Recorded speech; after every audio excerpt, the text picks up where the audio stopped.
ভারত পাকিস্তান সীমান্তে টানা কয়েকদিনের সংঘাতের পর কিছুটা শান্তি ফিরলেও উত্তেজনা এখনও পুরোপুরি কাটেনি। কাশ্মীর ইস্যুকে ঘিরে পাল্টাপাল্টি অভিযোগ আর রাজনৈতিক কৌশলে সরগরম দুই দেশের রাজনীতি ও কূটনৈতিক মহল।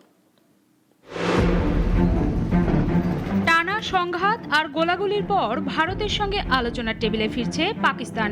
সাময়িক শান্তির বার্তা এলেও দুই দেশের মধ্যে উত্তেজনা এখনো বহাল। কাশ্মীর সংকটকে দক্ষিণ এশিয়ার আঞ্চলিক অস্থিরতার মূল কারণ হিসেবে দেখছেন পাকিস্তানের পররাষ্ট্র ও উপপ্রধানমন্ত্রী ইসাক দার। ভারত সীমান্তবর্তী অঞ্চলের 8টি বিমানবন্দর খুললেও বন্ধ হয়ে গেছে ফ্লাইট চলাচল। নিরাপত্তা উদ্বেগেই এই সিদ্ধান্ত নিয়েছে এয়ার ইন্ডিয়া ও ইন্ডিগো। ভারতের সঙ্গে 4 দিনের লড়াইয়ে পাকিস্তানের 40 বেসামরিক ও 11 জন সেনাসহ মোট 51 জন নিহত হয়েছেন বলে দেশটির সামরিক বাহিনীর গণমাধ্যম শাখা জানিয়েছে। সংঘাত চলাকালে করাচিতে ভারতের হামলার গুজব ছড়িয়ে পড়ে অনলাইনে। পরে সেটিকে ভুয়া প্রমাণ হওয়ায় ক্ষমা চেয়েছেন ভারতের দ্য হিন্দু পত্রিকার সম্পাদক স্ট্যানলি জনি।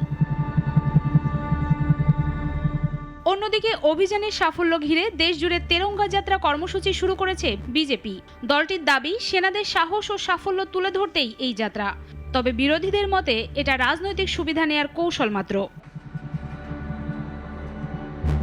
বিশেষজ্ঞরা বলছেন, কাশ্মীর সংকট যে শুধু দুই দেশের মধ্যকার নয় তা আরও একবার স্পষ্ট হয়েছে। পাকিস্তানের মতে জাতিসংঘের প্রস্তাব ও কাশ্মীরবাসীর মতামতকে গুরুত্ব না দিলে শান্তির স্থায়ী সমাধান সম্ভব নয়। প্রিয়াঙ্কা সেন, নাগরিক।